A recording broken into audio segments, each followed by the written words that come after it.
दोस्तों नमस्कार, ये है मार्गदर्शन फॉर सिविल सर्विसेज। मैं अनुराग चौधरी। दोस्तों छठी कक्षा से लेकर 12वीं तक के एनसीईआरटी पुस्तकों पर आधारित पर्यावरण के एनसीईआरटी सार के अंतर्गत इस वीडियो में प्रस्तुत है मृदा विश्व एवं भारत के संदर्भ में महत्वपूर्ण तथ्य और जानकारी का भाग 1, जो आपके आगामी विभिन्न परीक्षाओं के लिए बहुत ही उपयोगी है। तो आइए शुरू करते हैं।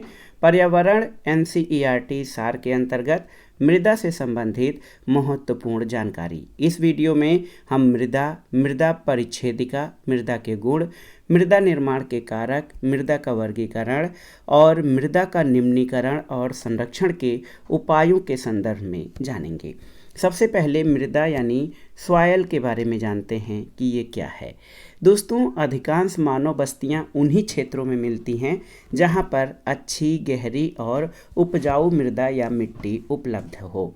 और इस मृदा से क्या क्या चीज़ें होती हैं, तो इस मृदा से मनुष्य अपना खाद्य पदार्थ उपजाता है, जो जीवन के लिए बहुत ही उपयोगी या अनिवार्य है। जहाँ कहीं भी गहरी उपजाऊ मिट्टी और कृषि कार्य के अनुकूल जलवायु उपलब्ध है, वहाँ सिर्फ खाद्य पदार्थ ही नहीं बल्कि अन्य अखाद्य फसलें भी उपजाई जाती हैं और इनका प्रयोग उद्योगों में कच्चे माल के रूप में किया जाता है। और इस प्रकार मुख्य क्षेत्र समशीतोष्ण कटिबंधीय घास के मैदान, नदियों के जलोढ़ मैदान और समुद्र तटीय मैदान हैं। इसके अलावा जो पर्वतीय और पहाड़ी ढाल हैं, वहाँ पर छिछली और अनुपजाऊ मिट्टी है, वो भी खेतों के लिए महत्व की होती है, लेकिन वो अन्य मृदा की अपेक्षा कम महत्व की होती है। दोस्तों प्राचीन युग में कहा जाता है कि जो नदियों के किनारे या नदी घाटी क्षेत्र रहे हैं, ये मानव सभ्यता के पालना रहा हैं, या अधिकतर जो हमारी सभ्यताएं हैं वो नदी घाटियों में विकसित हुई हैं। सिंधु और नील जैसी नदी घाटियों की अति उपजाऊ मिट्टी ने ही मानव को उन मैदानों में बसने के लिए आकर्षित किया था। और सिंधु और देखिए नील नदी, दजला, फरात आदि में इनकी गोद में ही प्राचीन मानव सभ्यताओं का जन्म हुआ और इन घाटियों की उपजाऊ जलोढ़ मिट्टी और नदी से उपलब्ध जल ने सघन कृषि को प्रोत्साहित किया था। मिट्टी जो है स्थलीय धरातल पर एक पतली परत के रूप में मौजूद है, फिर भी मूल प्राकृतिक संसाधन के रूप में ये मनुष्य के लिए अधिक महत्वपूर्ण है। वस्तुतः जो जैव मंडल है उसमें मिट्टी का एक महत्वपूर्ण स्थान है। मिट्टी कई ठोस, तरल और गैसीय पदार्थों का एक मिश्रण है। ये भूपर्पटी यानी क्रस्ट के सबसे ऊपरी भाग में पाई जाती है। तो मिट्टी के बारे में आप जानिए कि मिट्टी जो है जैव मंडल में बहुत ही महत्वपूर्ण है। मिट्टी कई ठोस, तरल और गैसीय पदार्थों का मिश्रण है। ये भूपर्पटी के ऊपरी परत में पाई जाती है। इसमें जड़ और चेतन दोनों तरह के पदार्थ पाए जाते हैं, आप जान लीजिए। यहाँ पर अगर हम मृदा की परिच्छेदिका देखें, मृदा संस्तर स्थिति और आधारी चट्टान, तो सबसे ऊपरी भाग में जो मृदा स्तर स्थिति है क, यहाँ पर क स्तर जो यहाँ से आप देखते हैं, ये ऊपरी मृदा की ऊपरी परत है। ये संस्तर स्थिति मृदा कहलाती है। इसमें एक परत के रूप में ह्यूमस होता है और नीचे मृदा होती है। इसके अलावा उप मृदा अपक्षयी चट्टान पदार्थ, बालू, गाद और चिकनी मिट्टी इसके निचले स्तर में पाए जाते हैं। आपको ये क्षेत्र है और ये संस्तर स्थिति है उप मृदा की।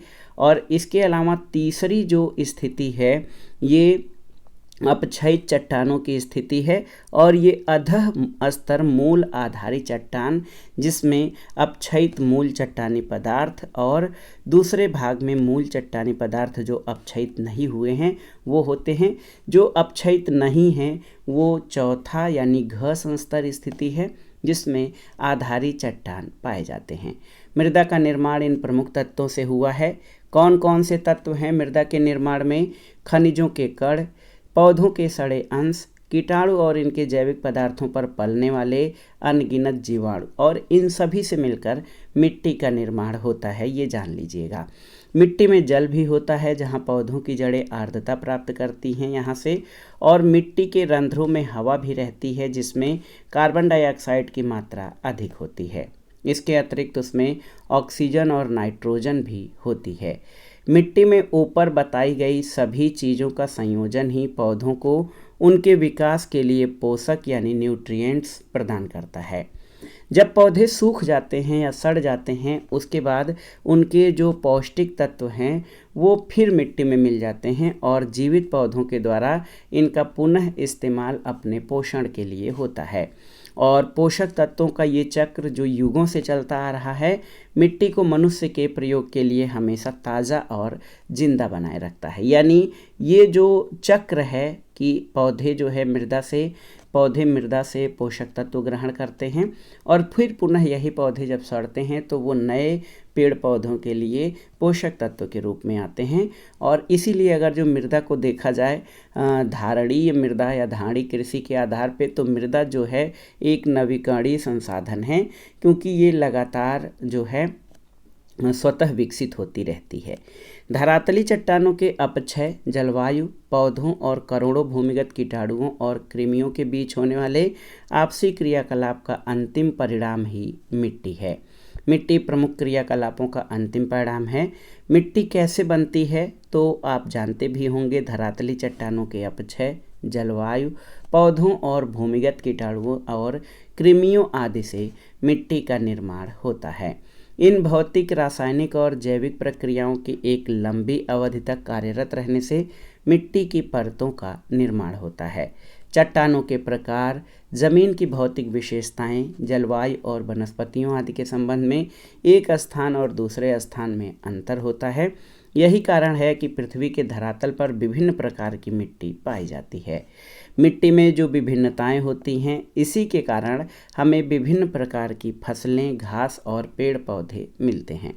तो मिट्टी की जो विभिन्नताएं हैं, विभिन्न विशेषताएं हैं, इसी के आधार पर हमें विविध प्रकार की फसल, घास और पेड़ पौधे मिलते हैं।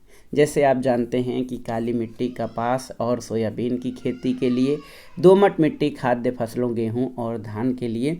तो ऐसे ही जो विभिन्नताएं होती हैं मिट्टी में, वो विविध फसलों के लिए, उनके उपजाऊपन के लिए, उनके विकास के लिए महत्वपूर्ण होती हैं। अनुकूल परिस्थिति में 1 से 2 सेंटीमीटर मोटी मिट्टी की परत बनने में लगभग 2 शताब्दियां लग जाती हैं। लेकिन ये बनी बनाई मिट्टी कुछ ही समय में नष्ट हो सकती है। कैसे नष्ट हो सकती है? तो इसमें चाहे मानवीय गतिविधियां हों या कुछ प्राकृतिक कारक, तो मनुष्य का ये कर्तव्य है कि ये बहुमूल्य पदार्थ हमारी गलतियों से नष्ट न होने पाए। देखिए ये कैसे कैसे नष्ट होते हैं। मृदा की ऊपरी परत, ढालू भूमि से जल की तेज धारा इस बहुमूल्य मिट्टी को शीघ्र बहा ले जा सकती है। जिन क्षेत्रों में वनस्पति की कमी होती है वहाँ ये और भी तेज़ी से होता है। यदि मिट्टी हल्की और ढीली है तो तेज़ हवा भी इसे उड़ाकर दूर ले जाती है। और जब मूसलाधार बारिश होती है तो उस समय पानी का तेज बहाव ढालू भूमि से मिट्टी की परतों को या तो बहा ले जाता है या उनमें गहरी नालियाँ बना देता है। ऊपर बताई गई विधियों से मिट्टी के नष्ट होने को मृदा अपरदन या सॉइल इरोजन कहते हैं। वैसे संसार के सभी क्षेत्रों में मिट्टी का कटाव होता रहता है, लेकिन विषुवतीय और उष्णकटिबंधीय प्रदेशों के अतिवृष्टि वाले और अतिशुष्क क्षेत्रों के बाहर अन्य क्षेत्रों में ये खास जगहों तक ही सीमित है। एक लंबे अरसे से मनुष्य द्वारा मिट्टी के दुरुपयोग ने मृदा अपरदन की इस प्रक्रिया को काफ़ी बढ़ावा दिया है, जिसका दुष्परिणाम मनुष्य स्वयं भोग रहा है। हमारे देश में ऐसे कई क्षेत्र हैं जहां पर कृषि योग्य मिट्टी की परतें बहकर नष्ट हो चुकी हैं और मिट्टी की ऊपरी परत का बहना जो है ये बहुत ही नुकसानदेह होता है। भारत में गंगा के मैदान जैसी समतल भूमि पर भी यदि कृषि की सही विधियां नहीं अपनाई गई तो यहाँ की मिट्टी के पौष्टिक पदार्थ या जो ऊपरी पदार्थ हैं और इसकी उत्पादन क्षमता कम हो जाएगी। और इस कारण आप जान लीजिए कि मनुष्य का ये कर्तव्य है कि वो मृदा के संरक्षण के लिए सभी संभावित उपाय करे। यदि मिट्टी एक बार नष्ट हो जाए तो कृषि और वनस्पति के लिए ये हमेशा के लिए खत्म हो जाती है और मिट्टी को पुनर्नवीन न होने वाला संसाधन माना जाता है।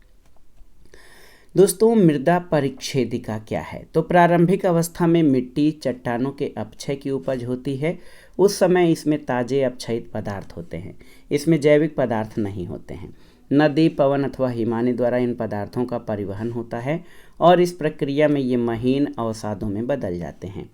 मृदा परिच्छेदिका में चट्टानों से प्राप्त अपक्षयित पदार्थ ही होते हैं, किंतु आधारी चट्टान जिस पर मिट्टी जमा होती है स्वयं इस परिच्छेदिका का हिस्सा नहीं होती।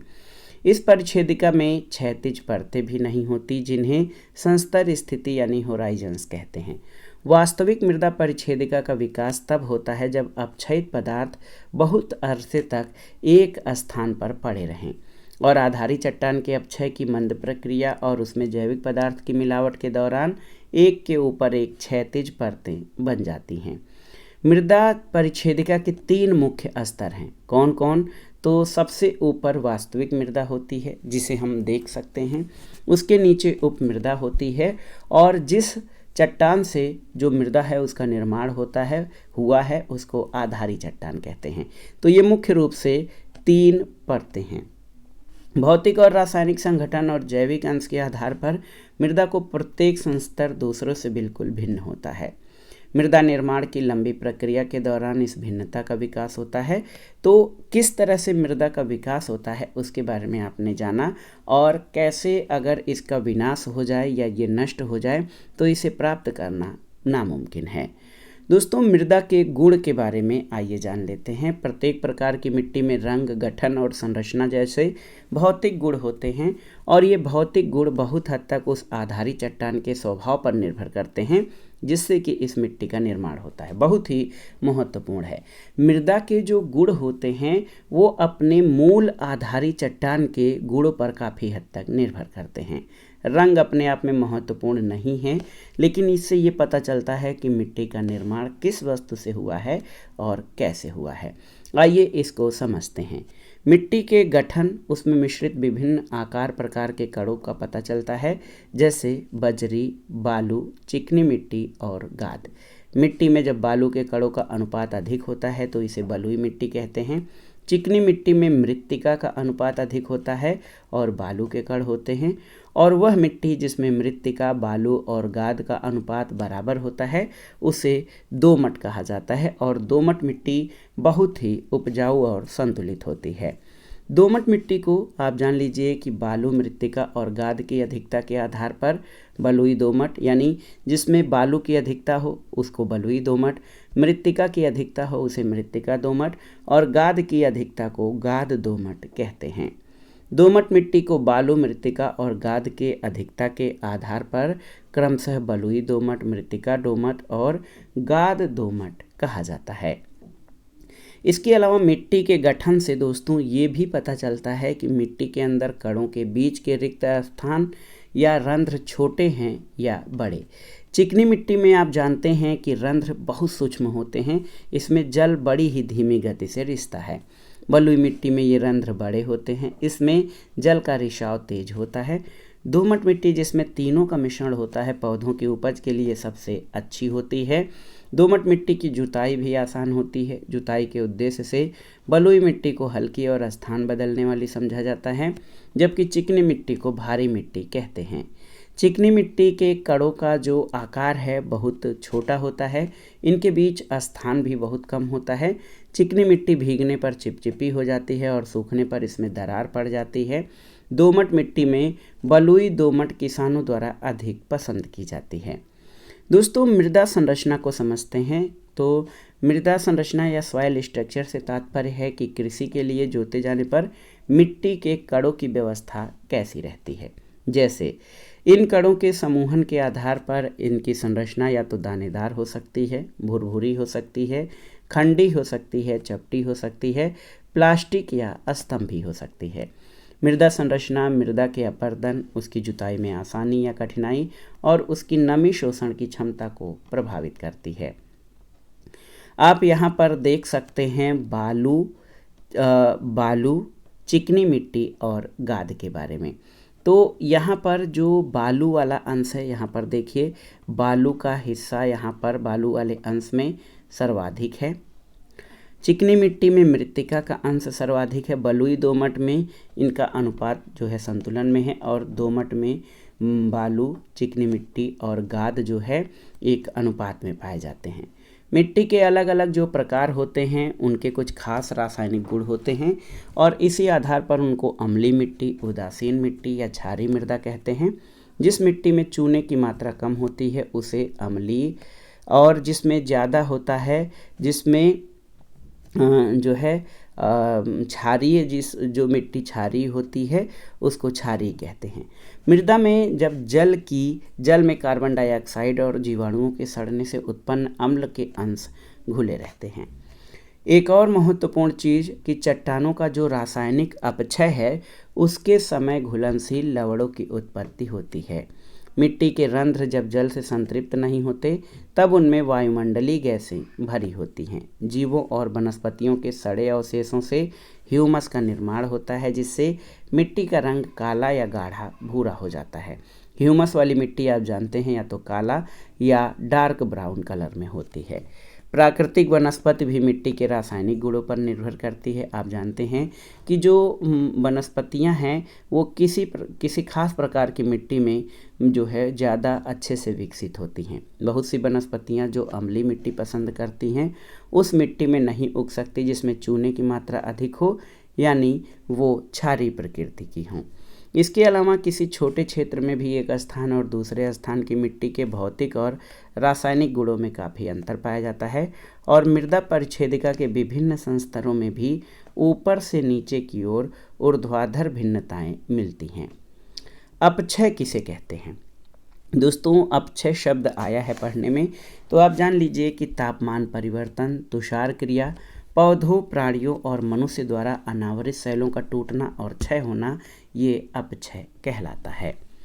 अब आइए जानते हैं मृदा निर्माण के कारकों के बारे में कि मृदा निर्माण किस तरह से होता है, उसके लिए कौन से कारक उत्तरदायी हैं। मृदा निर्माण के 5 कारक हैं: आधारी चट्टान अथवा जनक पदार्थ, स्थानीय जलवायु, जैविक पदार्थ, ऊंचाई और उच्चावच यानी स्थलाकृति, और मिट्टी के विकास की अवधि। तो जब ये प्रश्न पूछा जाए ऑब्जेक्टिव टाइप में तो आप याद रखिएगा कि मृदा निर्माण के ये 5 कारक हैं। एक तो जनक पदार्थ यानी आधारी चट्टान जिससे मृदा निर्मित हुई है, वहाँ की स्थानीय जलवायु कैसी है, जैविक पदार्थ और उनकी मात्रा कैसी है, ऊंचाई और स्थलाकृति कैसी है, और मिट्टी के विकास किस अवधि में हुआ है। बड़े क्षेत्रीय पैमाने पर इन 5 में पहले 2 कारक यानी आधारी चट्टान और स्थानीय जलवायु अन्य की अपेक्षा अधिक महत्वपूर्ण हैं। जलवायु और जैविक कारकों को क्रियाशील कारक कहते हैं, ये जान लीजिए, जबकि जनक पदार्थ, स्थलाकृति और विकास की अवधि को निष्क्रिय कारक कहते हैं।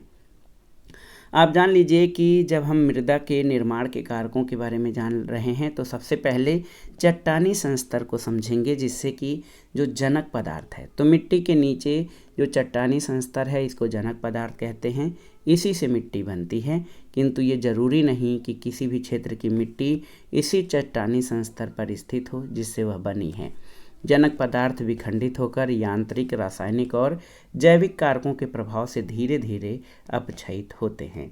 मिट्टी में जैविक खनिज कण जनक पदार्थ से मिलते हैं, और यूं तो तीनों प्रकार की चट्टानें मिट्टी को अजैविक खनिज देती हैं, किंतु ये सबसे ज़्यादा अवसादी चट्टानों से प्राप्त होते हैं।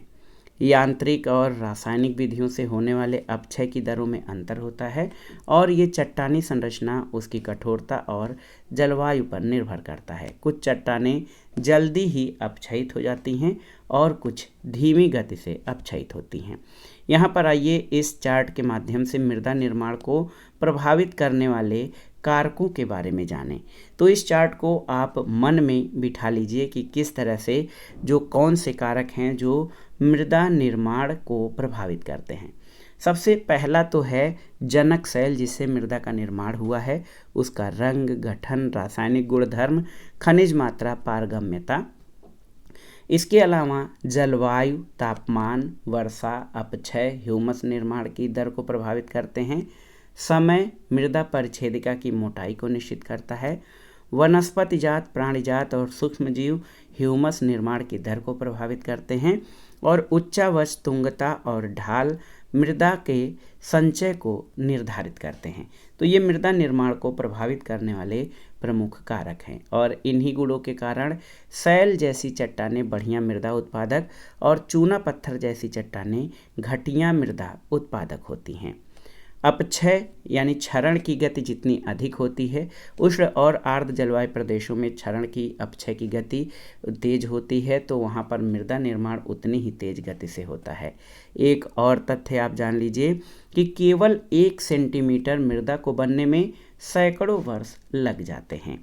मृदा निर्माण में जलवायु इतना प्रमुख कारक है कि एक लंबी अवधि में जनक पदार्थों के कारण उत्पन्न जो विभिन्नताएं होती हैं उनको ये बहुत हद तक कम कर देते हैं।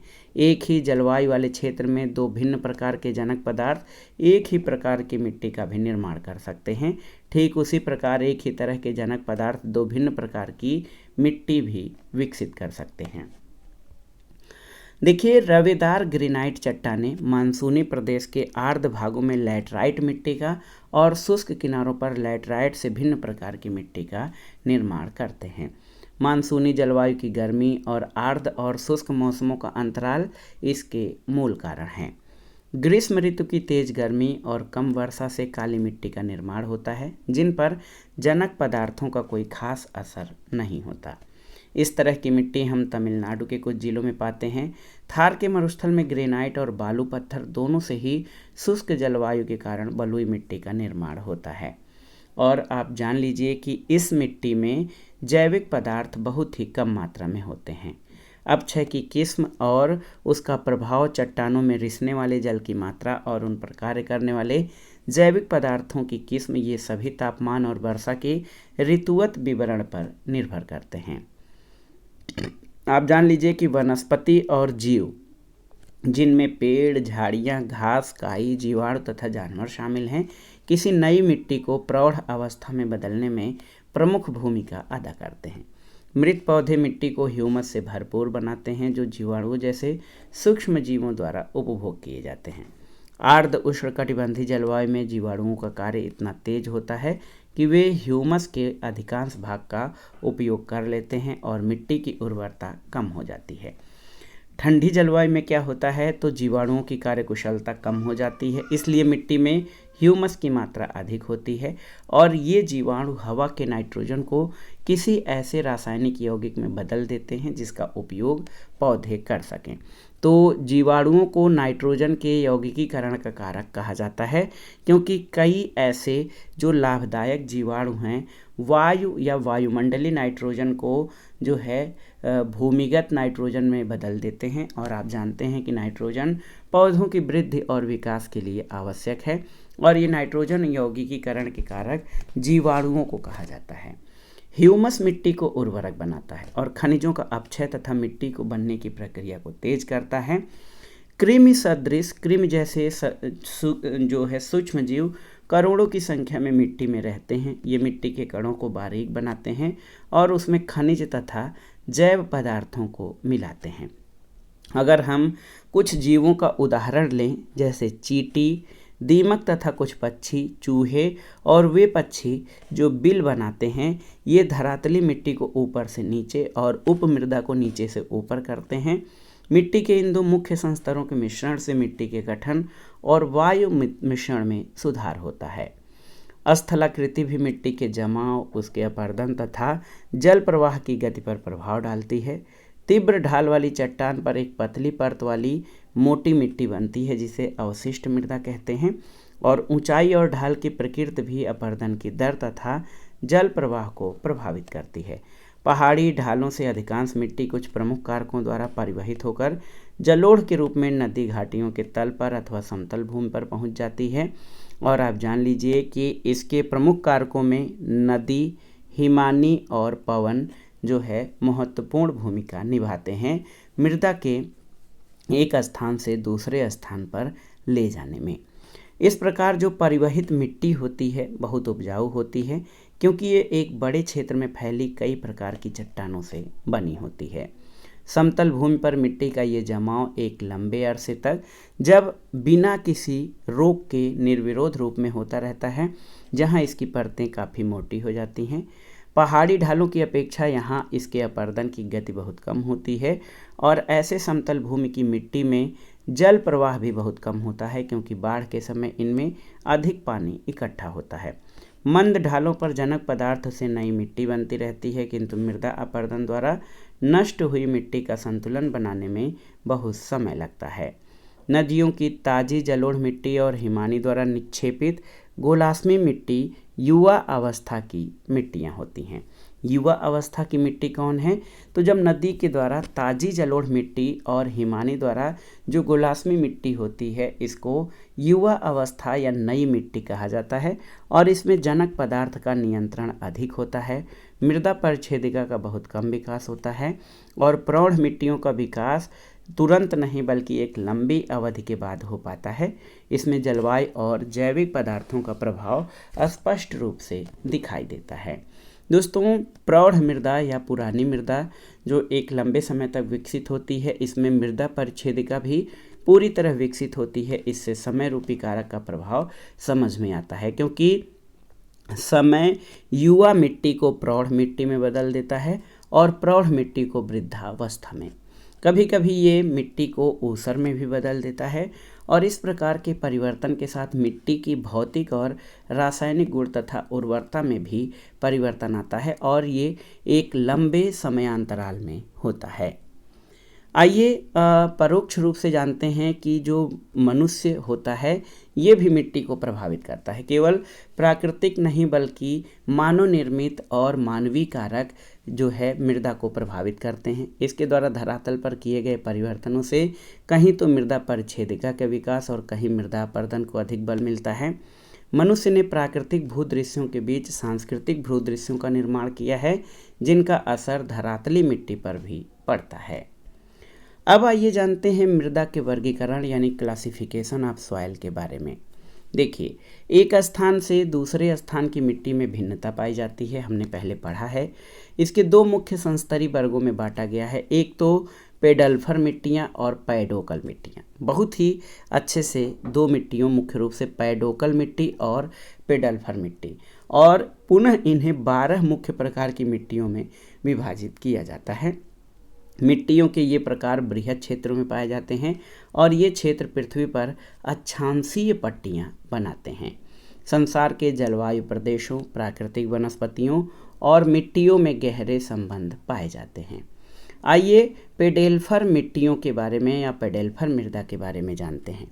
ये मिट्टियाँ उच्च अक्षांशी कोणधारी वनों से लेकर मध्य अक्षांशी पतझड़ के वनों से होती हुई निचले अक्षांशों में स्थित उष्णकटिबंधीय वनों और घास के मैदानों वाले आर्द्र जलवायु प्रदेशों में पाई जाती हैं।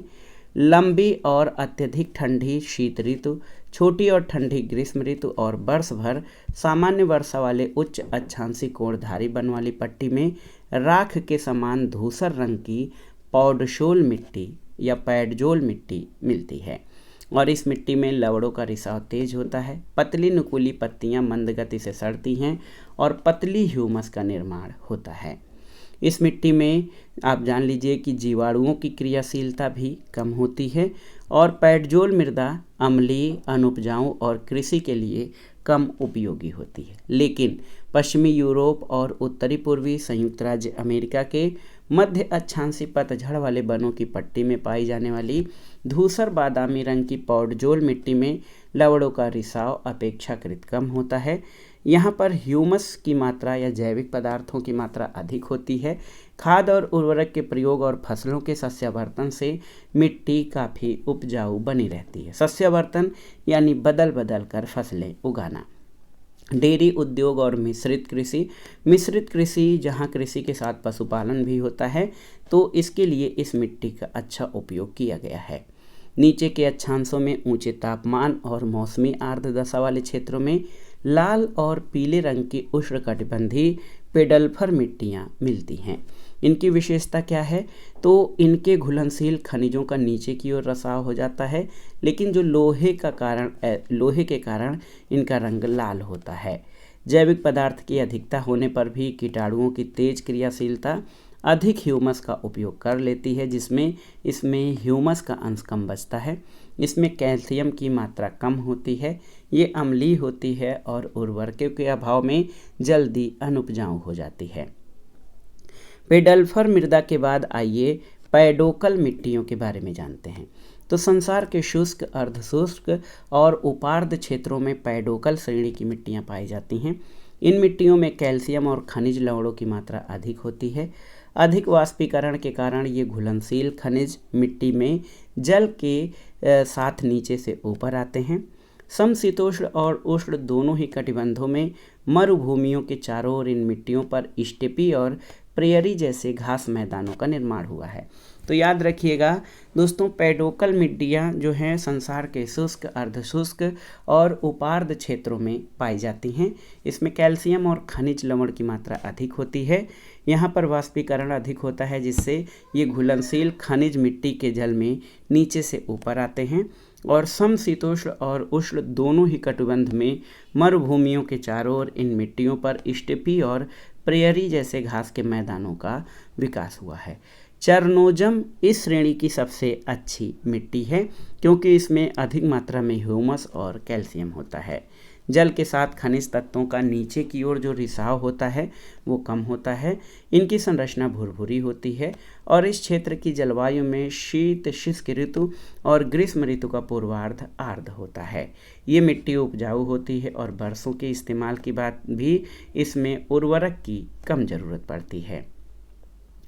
दोस्तों, इसमें अधिक आर्द्रता धारण करने की क्षमता होती है, जिससे सिंचाई की ज़रूरत कम पड़ती है। मवेशियों के चारागाहों के लिए भी ये मिट्टी प्रसिद्ध है।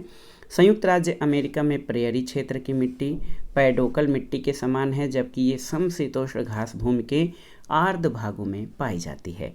चरनोजेम की अपेक्षा इसमें चूने का अंश कम होता है। इनकी संरचना भुरभुरी होती है और ये बहुत उपजाऊ होती है। मरुभूमि या मरुस्थल की मिट्टी जो है समशीतोष्ण क्षेत्रों में, याद रखिएगा, धूसर रंग की और उष्ण क्षेत्रों में लाल रंग की होती है। ये क्षेत्र कम वर्षा, उच्च तापमान और अधिक वाष्पीकरण वाले होते हैं। इन क्षेत्रों में खनिज तत्वों का नीचे की ओर रिसाव बिल्कुल नहीं होता है, इसलिए ये क्षारीय होते हैं। इन क्षेत्रों की मिट्टी में वनस्पति की कमी के कारण ह्यूमस का अभाव होता है। इस मिट्टी में संस्तर स्थिति ठीक से विकसित नहीं हो पाती। जहाँ मिट्टी का गठन सूक्ष्म है, लवणों की कमी है और सिंचाई के लिए जल उपलब्ध है, वही यह खेती के योग्य होती है। शुष्क स्टेपी जैसे जलवायु प्रदेशों की पैडोकल मिट्टी की पट्टी में जो है ऊसर मिट्टी के क्षेत्र बहुतायत मिलते हैं। उत्तरी भारत के मैदानों में, खासकर उत्तर प्रदेश में, सभी अम्लीय और क्षारीय मिट्टी को संयुक्त रूप से ऊसर नाम दिया गया है। ऊसर ऐसे क्षेत्र को कहा जाता है जहाँ की मृदा कम उपजाऊ होती है। तो उत्तर भारत के मैदान में, उत्तर प्रदेश में जो अम्लीय और क्षारीय मिट्टी हैं, इनको ऊसर कहा जाता है। निचले मैदानों की चिकनी मिट्टी में, जहाँ जल का बहाव ठीक नहीं है, रेह अधिक मात्रा में मिलती है। रेह क्या है? तो ये सफ़ेद या धूसर रंग का लवण है जो शुष्क ऋतु में मिट्टी के धरातल को ढक लेता है। ये लवण मिट्टी में वाष्पित होने वाले जल के साथ नीचे से ऊपर की ओर आते हैं। नहरों द्वारा सिंचित क्षेत्र में भी जल के जमाव और त्रुटिपूर्ण बहाव से संचित मिट्टी जो है खराब होने लगती है। और जब मिट्टी का अधिक लवणीकरण हो जाता है, साल्ट अधिक हो जाते हैं, तो मिट्टी के धब्बे वर्षा के समय गंदले पानी में घुल जाते हैं। इस ऊसर भूमि पर वनस्पति नहीं दिखती और शुष्क मौसम में धरातल चट्टान के समान कठोर दिखाई देता है। यदि मिट्टी में लवण की मात्रा बढ़ जाए तो मिट्टी की उर्वरता घट जाती है और इसे फिर से सुधारना एक खर्चीला और मुश्किल काम होता है। अब आइए मृदा का निम्नीकरण और इसके संरक्षण के उपाय जान लेते हैं। मृदा निम्नीकरण क्या होता है? तो मृदा का अपर्दन और मृदा की गुणवत्ता में छीड़ता, ये मृदा संसाधन के लिए बहुत महत्वपूर्ण खतरे हैं। और मृदा निम्नीकरण दोनों कारकों से होता है, मानवीय और प्राकृतिक दोनों कारकों से मृदाओं का निम्नीकरण हो सकता है। मृदा के निम्नीकरण में कई प्रकार के कारक जो हैं सहायक हैं। वनोन्मूलन, अतिचारण, रासायनिक उर्वरक और कीटनाशकों का अत्यधिक उपयोग, वर्षा, दोहन, भूस्खलन और बाढ़, इन सभी से मृदा का निम्नीकरण और क्षयीकरण होता है। मृदा संरक्षण की कुछ विधियों के बारे में जान लेते हैं। पहली विधि है, इन विधियों का नाम आप याद रखिएगा, मल्च बनाना। देखिए, मल्च बनाना तो मृदा संरक्षण की जो विधि है मल्च बनाना, ये पौधों के बीच जो खाली भूमि है उसको जैव पदार्थ जैसे प्रवाल से ढक दिया जाता है। इससे मृदा की आर्द्रता रुकी रहती है, यानी मिट्टी में जो नमी है वो बनी रहती है। दूसरा वेदिका फार्म है, तो ये तीव्र ढालों पर बनाए जाते हैं ताकि सपाट सतह फसल उगाने के लिए उपलब्ध हो जाए। इनसे पृष्ठीय प्रवाह और मृदा अपरदन कम हो जाता है। ये देखिए वेदिका फार्म इस तरह से कैसे छोटे छोटे ढालों पर बनाया गया है। इसके अलावा तीसरा प्रकार है जो है समोच्च रेखी जुताई। तो पहाड़ी ढाल पर एक समोच्च रेखाओं के समानांतर जुताई ढाल से नीचे बहते जल के लिए एक प्राकृतिक अवरोध का कार्य करता है। इसके अलावा रक्षक मेखलाएं, तो तटीय प्रदेश और शुष्क प्रदेशों में पवन गति रोकने के लिए वृक्ष कतारों में लगाए जाते हैं ताकि मृदा आवरण को बचाया जा सके। ये रक्षक मेखलाएं होती हैं। इसके अलावा समोच्च रेखीय रेखिकाएं मृदा संरक्षण के लिए जरूरी हैं। समोच्च रेखाओं पर रोधिकाएं बनाने के लिए पत्थर, घास, मृदा का उपयोग किया जाता है और रोधिकाओं के सामने जल एकत्र करने के लिए खाइयां बनाई जाती हैं। एक और प्रक्रिया है मृदा के जो क्षरण या अपरदन को रोकने के लिए चट्टान बांध। तो जल के प्रवाह को कम करने के लिए ये बनाए जाते हैं। ये नालियों की रक्षा करते हैं और मृदा की क्षति को रोकते हैं। बीज की फसल उगाना, तो आप जान लीजिए कि वर्षा दोहन से मृदा को सुरक्षित रखने के लिए अलग अलग समय पर भिन्न भिन्न फसलें एकांतर कतारों में उगाई जाती हैं। और आप जानते हैं कि जो पौधों की जड़ें होती हैं, जो पौधों की जड़ें हैं, ये मृदा को बांधे रखती हैं। तो इससे बीज की फसल उगाने से मिट्टी बंधी रहती है और इसका अपरदन और क्षरण नहीं हो पाता है। 1975 में मानव उपयोग के लिए जल का खपत जो है ये 3850 घन किलोमीटर प्रतिवर्ष थी, जो कि 2000 में बढ़कर 6000 घन किलोमीटर प्रतिवर्ष से अधिक हो गई है। तो दोस्तों ये था आज का वीडियो NCERT पर्यावरण के अंतर्गत 6वीं कक्षा से 12वीं तक के पर्यावरण पुस्तकों पर आधारित महत्वपूर्ण वीडियो। इसमें हमने 8वीं कक्षा नई और पुरानी NCERT के 8वीं, 10वीं, 11, 12 इन पुस्तकों से जो भी मृदा के संबंध में, विश्व और भारत की मृदाओं के संबंध में महत्वपूर्ण तथ्य और जानकारी थी, इसको कवर किया। मृदा विश्व और भारत से संबंधित जो महत्वपूर्ण तथ्य हैं, भारत की मिट्टी और भारत की मिट्टियों का वर्गीकरण, मृदा का अवकर्षण, मृदा अपरदन और मृदा संरक्षण, इनके बारे में हम इस वीडियो के अगले भाग में इसको कवर करेंगे। तो हमारे चैनल से जुड़े रहें, वीडियो को लाइक करें, शेयर करें और इस चैनल मार्गदर्शन फॉर सिविल सर्विसेज को सब्सक्राइब करें। वीडियो देखने के लिए धन्यवाद दोस्तों, नमस्कार।